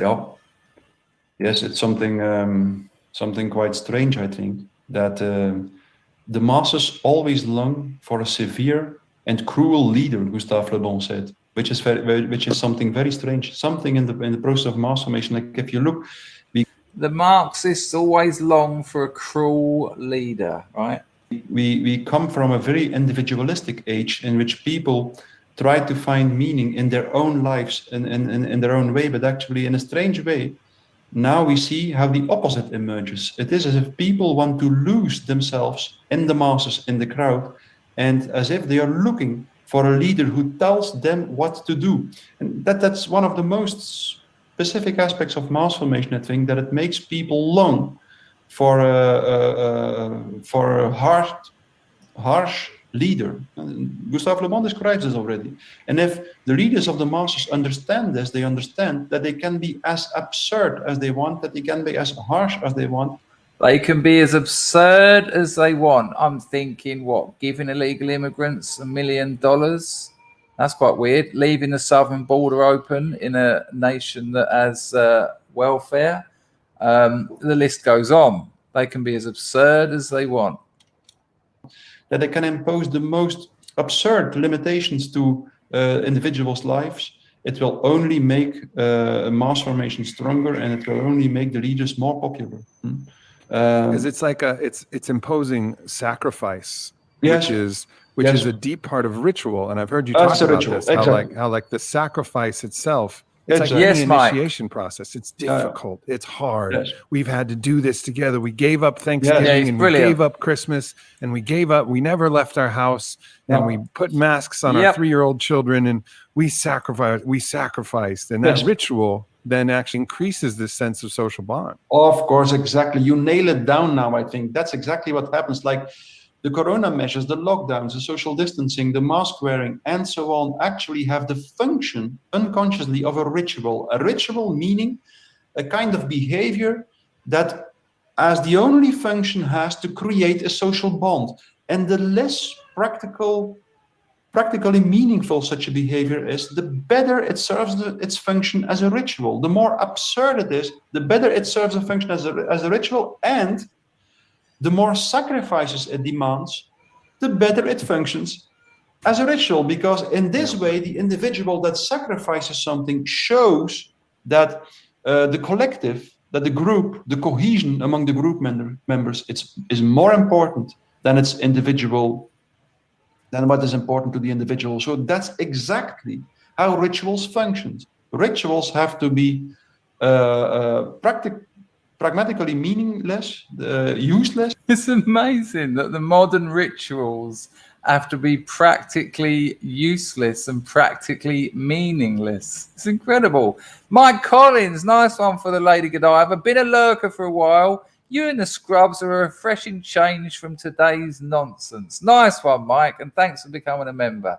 Lovely. Nice one on that.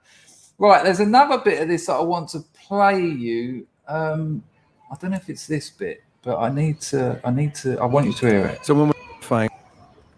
I mentioned, but there's Václav Havel, who verbally, so definitely speak. But another big part of the resistance is limiting the amount of nonverbal communication that you can have and the actual connection you have with people. It might be this. Sorry, if the country did not go into lockdown, level that were really powerful. Besides other things, of course, like something that also struck me in the beginning of the crisis was that political leaders never seem to have taken into account. Right, this is it. Right, so this is brilliant. So I'll give you the little my little version of it, and thank you, Mike Collins. Lovely. So listen, this blew my mind. This absolutely blew my mind. I didn't know this. I just assumed this is basic. So remember, the geezer's got a degree in clinical psychology and a master's in statistics. What he basically says here, but more eloquent, articulate than I am about to. He says that they did not consider the damage that the measures, the lockdown, the masks, the social distancing, all that, they never considered, not once, whether that would cause more deaths, whether that would cause more social damage, whether they never considered, that wasn't even considered than the measures. Surely this is your first port of call. Right, we've got problem A. Possible solutions here. Okay, so there's your possible solutions. Masks, this, mandates, social distancing, stay in your houses, blah, blah, blah. Kids don't go to school. Okay, surely even a child would know that you'd have to go, let's look, have a very serious look at the implications of those measures. And then once we've got an idea of the implications, then we can consider whether it's worth implementing them. That's the first step, surely. And they didn't. I was blown away. Check him out. When it was proven beyond doubt that the initial models were completely wrong, the measures continued, the corona measures continued as if nothing was wrong, as if the models were right. So that was for me, that was a strong sign that there were things going on at a psychological level that were really powerful. Besides other things, of course, like something that also struck me in the beginning of the crisis was that political leaders never seem to have taken into account the collateral damage caused by the measures. And so, like, in my opinion, if you take measures against the virus, the first thing that you would consider is whether the measures you take, for instance, the lockdowns, will not claim more victims than the virus could claim. And that was exactly, so like in the beginning of the crisis, institutions such as the United Nations warned us immediately that there could be more people dying from hunger, from starvation in developing countries than there could possibly die from the virus if no measures were taken at all. So it showed us immediately that actually the remedy could be far worse than the disease in this case. And also that in one way or another, nobody seemed really able to take into account both the victims that could be claimed by the virus on the one hand, and the collateral damage caused by the corona measures. Never during this crisis we saw one mathematical model that calculated both the number of victims that could die from the virus and the collateral damage of the measures. Never. There you go. Not once. Not once. Not once was there a mathematical model that just looked at that basic. This is basic. And they didn't do it. I don't know. Maybe they didn't want to do it. Maybe they wanted to. I don't know. I'm no doctor.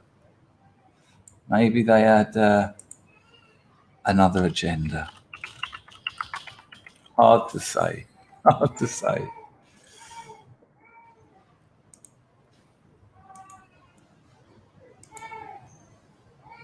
What are we doing here? Hang on a minute, people. Right, thank you very much. I've got to go. I've got to do a day's work. Thank you very much to everyone who engaged in the chat. Without you talking, I can't get involved.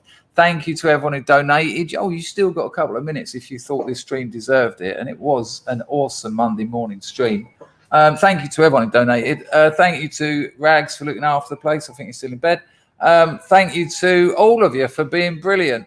Bless you, Scrubs. Don't forget to remain local occasionally. Keep away from all that fear porn. You've got your life happening right now, and you've only got one life. And if you do the right things, one's enough. That's Chrissy Thrall's statement, and it makes absolute sense. So try not to stay out in the global world too much. Keep an eye on your free trade. Things are certainly happening there. And I will catch up with you lot at around 4 o'clock. Oh, actually, for you now, if this one is an hour earlier, it might be 3 o'clock for you. Or maybe I'll do 4 o'clock. I don't know. It'll be one of those times. Keep an eye on the community tab. You can follow me on Telegram. I've got my new Substack up. It's a bit of a corker. Look after yourselves. Bless you all. And I'll catch up with you a bit later. Ta-da! Hit it, Ballie. Don't buffer me up, Ballie. Go. And go. All right, I'll do it myself. I don't know why it's happening.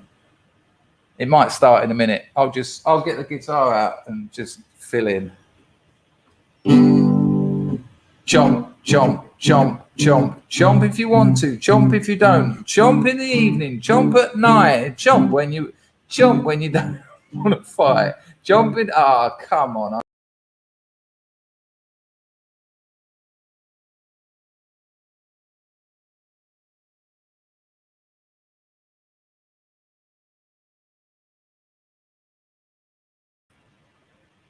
Oh, we're having fun today, aren't we? Good Lord. Am I back? Did I get chomped out? Hi.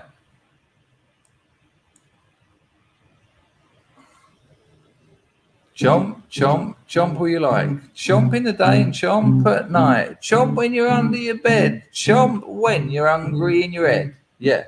Chomp, chomp, chomp all day. Oh, come on, Paul. I want music to play. If it doesn't stop buffering soon enough, I'm going to get myself a tough friend. Chomp, chomp, chomp, chomp. It's buffering like a beagle. All right, maybe I'll try something else. I don't know why that's buffering like a bastard. This is it. Oh, hang on. It looks like we're good here. Oh, right. We've got a different tune from Mumford. See you all later. Keep an eye on my Telegram. Keep an eye on my Telegram, the community tab, and your notifications. I'll see you later. Tell your daddy you're fighting good. See you later, MSM. Feel the glory he said you would. See you later, MSN. Tell your mama you're coming home. Ian, this one is a solid state one, but it's just so old. I'm going to buy a new computer soon. But you realize you've been sold when you feel the enemy's cold hard steel. Yeah. Feel the dawn of your final day. See you later, MSM. Feel the fear and go anyway. See you later, BBC. Get right in that big black plane. See you later. See you, MSNBC. Kill your conscience along your brain. Cheers, Pax. You've been sold when you feel the enemy's cold hard steel. Cause the wheels already been rolled when you feel the enemy's cold hard steel.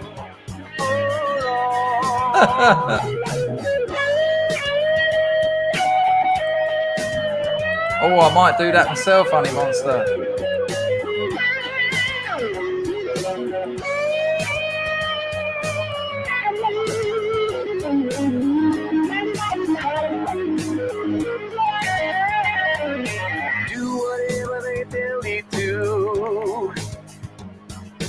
Tell yourself it ain't really you. Oh yeah, they're renaming Facebook Meta.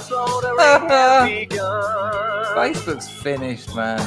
You'll be murdering Good call, John. What, like you were looking in the mirror? When you feel the enemy's cold heart steel. Oh, I'm squeezing, love.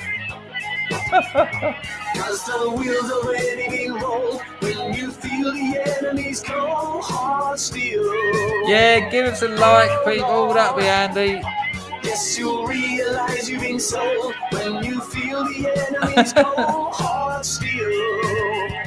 Hold on, cause the wheels already been rolled when you feel the enemy's cold heart steel. Nice one, Sufis. See ya. Oh, nice. Yeah.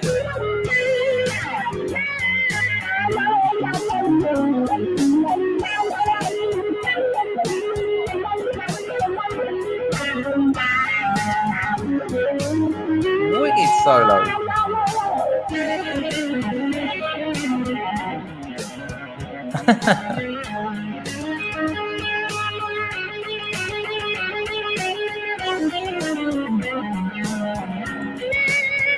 Yeah, Sufis, you can do it, man.